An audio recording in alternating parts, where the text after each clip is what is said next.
और देखिए जयगढ़ किले के उस जगह पे जहाँ पे हम लोग खड़े हैं, जो टॉप पॉइंट है। और जयगढ़ की शान, इस दुनिया की शान, हिंदुस्तान की शान, सबसे बड़ी तोप, दुनिया की सबसे बड़ी तोप आपके सामने है।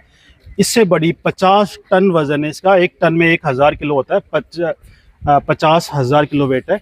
और ये दुनिया की सबसे बड़ी तोप आज से लगभग 300 साल पहले यहाँ के राजा जय सिंह ने बनाया था। और जय सिंह के नाम, इसका नाम जय बाण है। राजा जय सिंह का बाण था ये। और फर्स्ट और लास्ट एक ही बार इस्तेमाल हुई थी। बड़ी इंटरेस्टिंग स्टोरी है जो हम लोग आपको नीचे आके बताते हैं। ये आज भी इस तोप की पूजा होती है। दशहरे के दिन देखना पूजा के निशान है। यहाँ पे दशहरे के दिन शस्त्र पूजन होता है। ये उनका सबसे बड़ा शस्त्र है जयपुर के राजाओं का, जयपुर के राजपूत राजाओं का। तो आज भी हर दशहरे पे राजा या राजपुरोहित आते हैं, इस तोप की पूजा की जाती है। पूजा के निशान आपके सामने है। हाँ देखिए, जहाँ पे हम लोग खड़े हैं आपके सामने तोप है, दुनिया की सबसे बड़ी तोप जय बाण। देखिए आप जयपुर में आएंगे तो आपको काफ़ी नाम जय से स्टार्ट मिलेंगे। जयपुर है, जयगढ़ है, जय बाण है, जंतर मंतर है। ये सारे जय से स्टार्ट क्यों हैं? ये जय सिंह तो 18th सेंचुरी में थे। 300 साल पहले जय सिंह थे। ये फोर्ट तो मैं बता रहा हूँ 11th सेंचुरी में बन गया। तो इसका नाम जयगढ़ क्यों है? जय सिंह ने इसको बनाया नहीं था। जय सिंह ने इस फोर्ट को सिर्फ रेस्टोरेट करवाया है। जय सिंह के पूर्वजों ने, काकिल देव ने 11th सेंचुरी में फोर्ट बना दिया था। और तब आमेर उनकी कैपिटल थी। उसके नाम पे जो आमेर का किला बोलते हैं, अभी एक्चुअली वो किला नहीं था, आमेर का महल था। और ये आमेर का किला था। 700 साल तक इसका नाम आमेर का किला रहा है। 700 साल बाद राजा जय सिंह थे जिन्होंने जयपुर शहर बनाया था। जय सिंह राजा ही नहीं थे, बहुत बड़े आर्किटेक्ट थे, बहुत बड़े एस्ट्रोलॉजर थे। उन्होंने 5 जंतर मंतर बनाए इंडिया में। दिल्ली, मथुरा, बनारस, उज्जैन, जयपुर सब जय सिंह ने बनाए थे।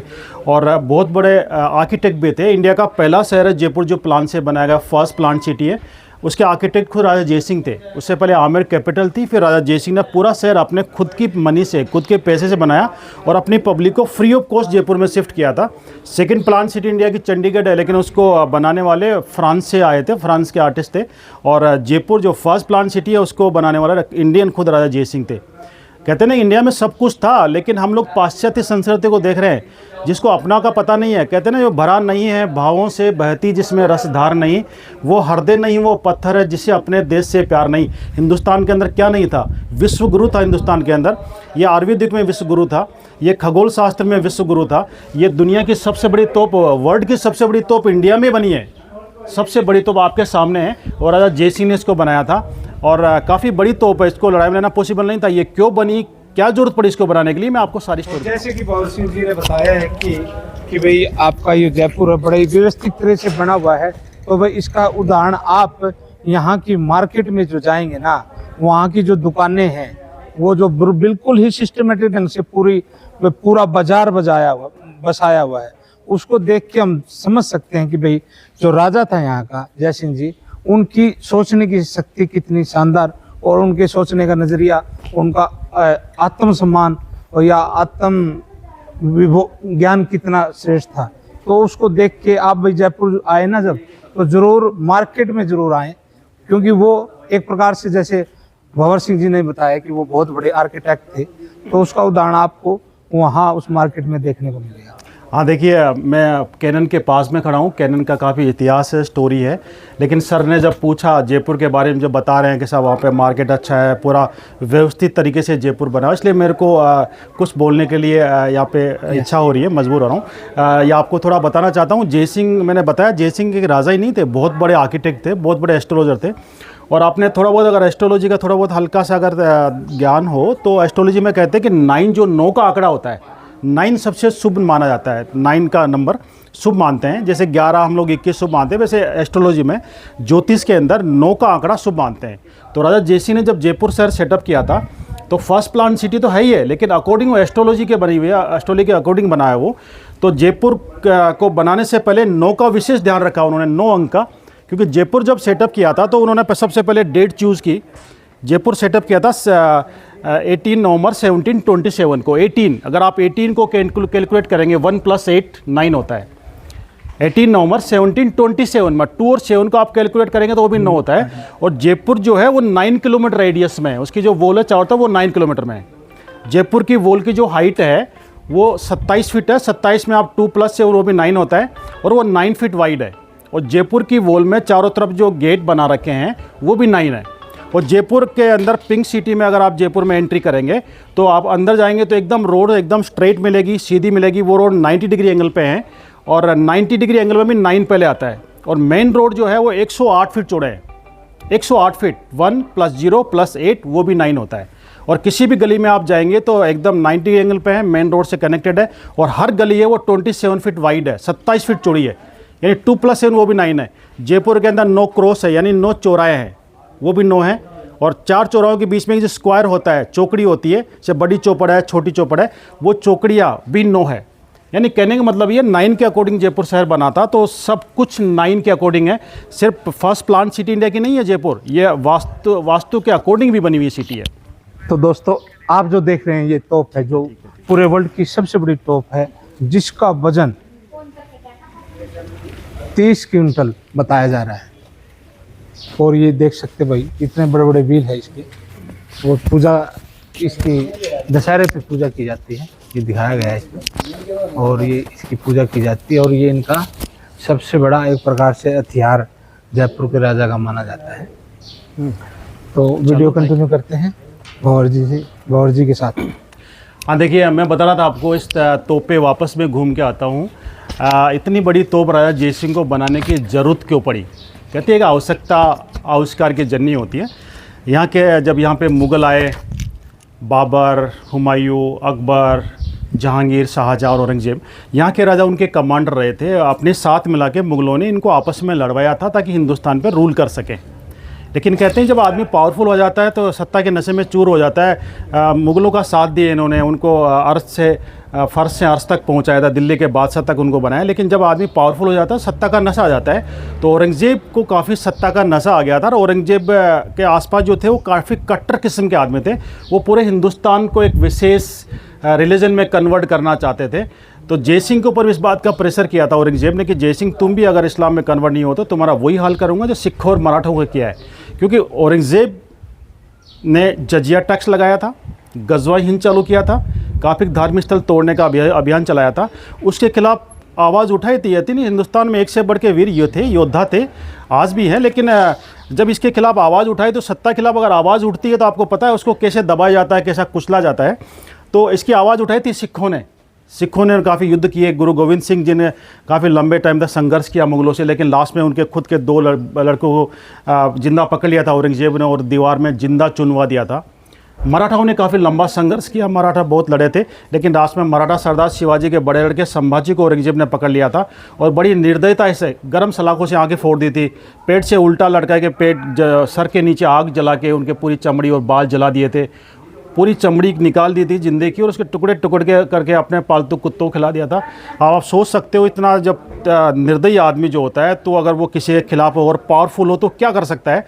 जय सिंह ने इसके खिलाफ आवाज़ उठाई तो औरंगजेब ने जय सिंह के ऊपर प्रेशर किया था और उसको जय सिंह को दबाव डाला कि जय सिंह तुमने अगर इसके खिलाफ बोलने की कोशिश की तो तुम्हारा वही हाल करूँगा जो सिखों और मराठों का किया था।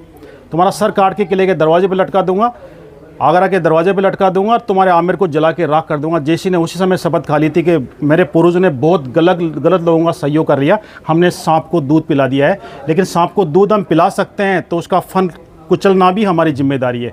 तो मन ही मन जय सिंह ने ठान लिया था। लेकिन औरंगजेब को ये कह नहीं सकते थे, वो इतना पावरफुल था कि अगर जय सिंह को डायरेक्ट अगर जय सिंह उसको बोल दे तो जय सिंह को वो कुचल डालता। तो जय सिंह ने बड़े प्लान से औरंगजेब से मुस्कुराते हैं और बादशाह मुझे अगर आप 6 महीने का समय दो तो आपका जो अभियान है इस्लाम में कन्वर्ट करने का, हिंदुस्तान को बड़े में आराम से तरीके से उसको कन्वर्ट कराने में आपका सहयोग कर सकता हूँ, मुझे 6 महीने का समय दे दो। 6 महीने का अगर समय आप मुझे देते हैं तो मैं पब्लिक का माइंड वॉश करूँगा, लोगों को समझाऊंगा इस्लाम की खूबियों के बारे में, इस्लाम को कन्वर्ट होंगे मेरे साथ, मेरी जनता भी मेरे साथ रहेगी, वो कन्वर्ट होंगे। तो आपका जो प्लान है वो गजवा हिंद वो बहुत जल्दी कंप्लीट होगा। तो जय सिंह ने 6 महीने का टाइम लिया। आमेर आए और आमेर किले के चारों तरफ मैंने बताया पहाड़ों के ऊपर दीवार है और दीवार को उन्होंने सील किया। आमेर और जयगढ़ के बीच में जयगढ़ फोर्ट के अंदर एक बहुत बड़ा तोप का कारखाना जय सिंह के दादा मान सिंह ने जब अफगानिस्तान को हराया था तो वहाँ के सारे कारखाने नष्ट कर दिए थे और सारे टूल आमेर में पहुँचा दिए थे, कारखाना बना रखा था। जय सिंह को पता था कि मेरे पास कारखाना है, लेकिन मुगलों को पता नहीं था। उस कारखाने को चालू किया। जय सिंह ने 3 महीने में 600 छोटी तोपें बनाई थी जो मुगलों से लगभग डबल थी, लेकिन सेना का विशाल गैप था। इनके पास लगभग 1 लाख के आसपास सेना थी और मुगलों के पास 10 लाख के आसपास सेना थी। टकराना बड़ा टेढ़ी खीर थी, इसलिए जय सिंह ने कुछ बड़ा करने का प्लान किया। उसके बाद उनके दिमाग में आया ये तोप बनाने की, ये तोप आपके सामने खड़ी है, दुनिया की सबसे बड़ी तोप थी। ये पहियों पर खड़ी हुई, 50 टन वजन है इसका। पहिए की हाइट है 9 फीट। देखिए 9 फीट हमारे रूम की हाइट होती है, 9 फीट तो इसके पहिए है। बैरल 20 फीट लंबी है, 8 धातु की बनी है, अष्टधातु की। बाकी पार्ट लोहे के, अष्टधातु में जंग नहीं आता है और लंबे टाइम तक फायर होने के बाद भी गर्म कम होती है। और इस तोप को यहीं पे घुमा सके, क्योंकि सबसे ऊंची जगह है। इतनी भारी तोप को लड़ाई के मैदान में लेना पॉसिबल नहीं था, इसलिए एक एक पार्ट हाथियों से लाके इसको असेंबल किया यहाँ पे। ये साइड में वॉल और टीन शेड पले नहीं थे, पूरी ओपन जगह थी, ताकि 4 हाथियों से इसको यहीं पर रोटेट कर सके। आदमी से तो हिलती भी नहीं थी। और रोटेट करने के लिए इसमें 4 हुक बना रखे, देखिए 4 हाथी बांधने के लिए। देखिए आपके सामने एक हुक ये है, ये हाथी बांधने के लिए है। एक इस तरह का उस साइड में है, 2 आगे हैं, ताकि 4 हाथियों से यहीं पे रोटेट कर सके। और दोनों पीछे वाले पहियों के बीच में गोल सा है, ये रोलिंग पिन है, बेरिंग सिस्टम है। असेंबल किया एक एक पार्ट लाके। असेंबल करने के बाद जब इसको ट्रायल के लिए फायर किया तो पूरा किला और आमेर खाली करवा दिया था, क्योंकि साउंड इतना था कि चलाने वाला आदमी भी बहरा हो सकता था। पूरा फोर्ट खाली किया, आमेर खाली किया, और इसको मैं 100 किलो बारूद लोड की। और पहली बार उन्होंने एक बुलेट भी बनाया, क्योंकि वो लोग कहते हैं इसका गोला यहाँ से 35 किलोमीटर आगे जाके उसे तालाब बन गया, क्योंकि लोहे के गोले से कोई तालाब नहीं बनता है। जय सिंह ने वर्ल्ड में सबसे पहले बुलेट बनाया था। 10 फीट लंबे अष्टधातु के पाइप तैयार किए, 10, हर पाइप में 100 किलो बारूद, 100 किलो छर्रे लोड किए, 100 किलो बारूद प्लस वो बुलेट लगाया। और चलाने से पहले पूरा फोर्ट आमेर खाली करवा दिया, क्योंकि साउंड से बचा जा सके। और सिर्फ 5 लोगों की जिम्मेदारी दी। वो जिम्मेदारी उठाई गुलाब सिंह चौहान, जो जय सिंह का कमांडर था। गुलाब सिंह चौहान ने अपने साथ 4 आदमी को और लिए, और अपने आप को बचाने के लिए, मूवमेंट दिखाओ आप। अपने आप को बचाने के लिए जय सिंह ने उन 5 लोगों को तैयार किया। उनके कानों में रुई भरी गई, ताकि आवाज़ से कानों के पर्दे नहीं फटे। चारों तरफ सर के ऊपर कपड़ा बांधा गया, पूरी बॉडी पे मुल्तानी मिट्टी का लेप किया। और इस दीवार के जस्ट पीछे पानी का तालाब है, यहाँ पे वाटर हार्वेस्टिंग सिस्टम है। 200 मीटर लंबा फ्यूज़ लगाया, पानी किनारे खड़े हुए। उनको आदेश मिला कि 2 मिनट में फायर होगी, तो 200 मीटर लंबा फ्यूज़ है। तो आग लगाने के बाद 1.5 मिनट से कूदना पानी में स्टार्ट करेंगे, 2 मिनट से पहले कूद जाना, ताकि अपने आप सेफ भी रहेंगे और गर्मी से भी, हीट से बचा जा सके। यही प्लान के मुताबिक सब कुछ सही चल रहा था।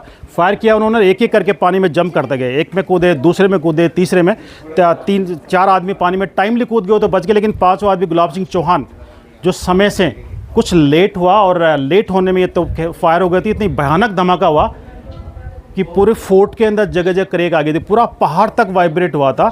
और गुलाब सिंह चौहान की ऑन द स्पॉट डेथ हो गई थी। जहाँ पे डेथ हुई गुलाब सिंह चौहान की, वहीं पे उनकी स्मृति में एक छोटा सा मंदिर बना के आज भी उनकी स्मृति में शाम के टाइम वहाँ पे जयपुर रॉयल फैमिली की तरफ से उनके सम्मान में अगरबत्ती लगाई जाती है। वो मंदिर कहाँ पे है, हम लोग जाएंगे वहाँ पे, नमन करेंगे, वो आपको मैं दिखाने वाला हूँ। और उसके बाद ये फोर्ट की जगह जगह क्रेक आ गया, तो पूरे फोर्ट की वॉल जय सिंह ने वापस नए सिरे से रिपेयर करा के रेस्टोरेट करवाया। उसके बाद में इसका नाम चेंज करके अपने ही नाम पे रखा है। जय सिंह ने इस फोर्ट को रेस्टोरेट करवाया था, बनाया नहीं था, काकिल देव ने बनाया था। 700 साल तक इसका नाम आमेर फोर्ट रहा है। और जय सिंह ने इस फोर्ट को रेस्टोरेट करा के अपने ही नाम इसका नाम जयगढ़ रखा था, और तब से इसका नाम जयगढ़ है। और इसका गोला नहीं, वो बुलेट यहाँ से 35 किलोमीटर आगे जाके लैंड हुआ था। चाकसू हाईवे नंबर 12 पे चाकसू है। बाय रोड यहाँ से 65 किलोमीटर फार है। ज़मीन पे लैंड हुआ, ब्लास्ट हुआ, और एक ही फायर में उसने इतना बड़ा गड्ढा बना दिया कि आज भी वहाँ पे 3 किलोमीटर रेडियस में तालाब बना हुआ है। वो तालाब आज भी है।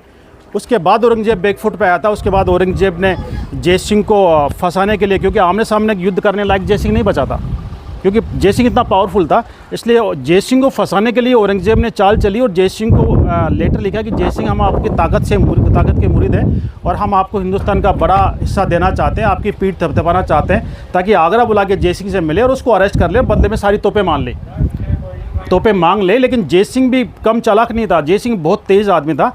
जय सिंह ने लेटर पढ़ते ही उस लेटर का भाप गया कि औरंगजेब क्या चाहता है, और उसके प्लान के मुताबिक उसने उल्टा लेटर लिखा जय सिंह ने औरंगजेब को। उस समय बादशाह, सलामत और कई नामों से उनको संबोधित करना पड़ता, लेकिन उसके बाद औरंगजेब को जय सिंह ने लेटर लिखा। वो लेटर आज तक हमारे इतिहास से छुपाया गया है, लेकिन आप जल्दी ही हो सके तो 24 में आपके सामने आ जाएगा इतिहास के अंदर। उसमें जय सिंह ने औरंगजेब को लेटर लिखा था कि डायरेक्ट कोई बादशाह नहीं, औरंगजेब, मैं तुझे 3 दिन का टाइम देता हूँ। 3 दिन में तुझे मेरी 3 शर्त माननी पड़ेगी। पहले तेरे को जजिया टैक्स वापस करना पड़ेगा, दूसरा तेरे को गजवा हिंद वापस करना पड़ेगा, और नंबर 3 तेरे को धार्मिक स्थल तोड़ने का जो अभियान है वो तुरंत रोकना पड़ेगा, नहीं तो चौथा दिन मेरा दिल्ली आगरा नहीं, लाहौर भी दूर नहीं, वहीं जा कुचल दूंगा। और उसको याद दिला कि तुम दिल्ली के बादशाह के ताज पहन के आज बैठे हो, और उसके पीछे पूरी ताकत हमारी थी, युद्ध हमने किए, खून हमने बहाया, और हमारी ताकत, हमारी जो ट्रेटी के अकॉर्डिंग हमने ज़मीन जीत के ज़मीन तुम्हें दी है, इसलिए तुम बादशाह बने थे। अगर शर्त उल्टी होती हमारे पूर्वजों की कि ज़मीन हमारी और लूट का माल तुम्हारा होता, बादशाह तुम नहीं, सम्राट दिल्ली के हम होते, और तुम ही हमारे सनात में उंगली उठा रहे हो। ये भूल जाना कि तुम आपस में हमें लड़ा के हिंदुस्तान का रूल करते रहोगे। जहाँ पे देश का सवाल आता है, जहाँ पे देश और धर्म का सवाल आता है, हम लोग, ये हम क्षत्रिय देश और धर्म के लिए ऊपर उठने वाली उंगलियों को जड़ से निकाल के फेंक देते हैं। उठाने की दुनिया में कोई हिम्मत नहीं कर पाएगा। आज उसी की वजह है कि औरंगजेब इतना जय सिंह से भयभीत था कि जय सिंह से लड़े बिना ही जय सिंह, उसने टाइटल दिया था कि जय सिंह मैं मान गया, मैं सेठ था लेकिन तुम सवासेर हो। बिना लड़े ही उसने हार मानी और जय सिंह को सवासेर हिंदुस्तान का टाइटल दिया। उसी के बाद ये नाम से पहले जयपुर के राजा सवाई लगाते, लाइक सवाई जय सिंह, सवाई भवानी सिंह, सवाई मान सिंह।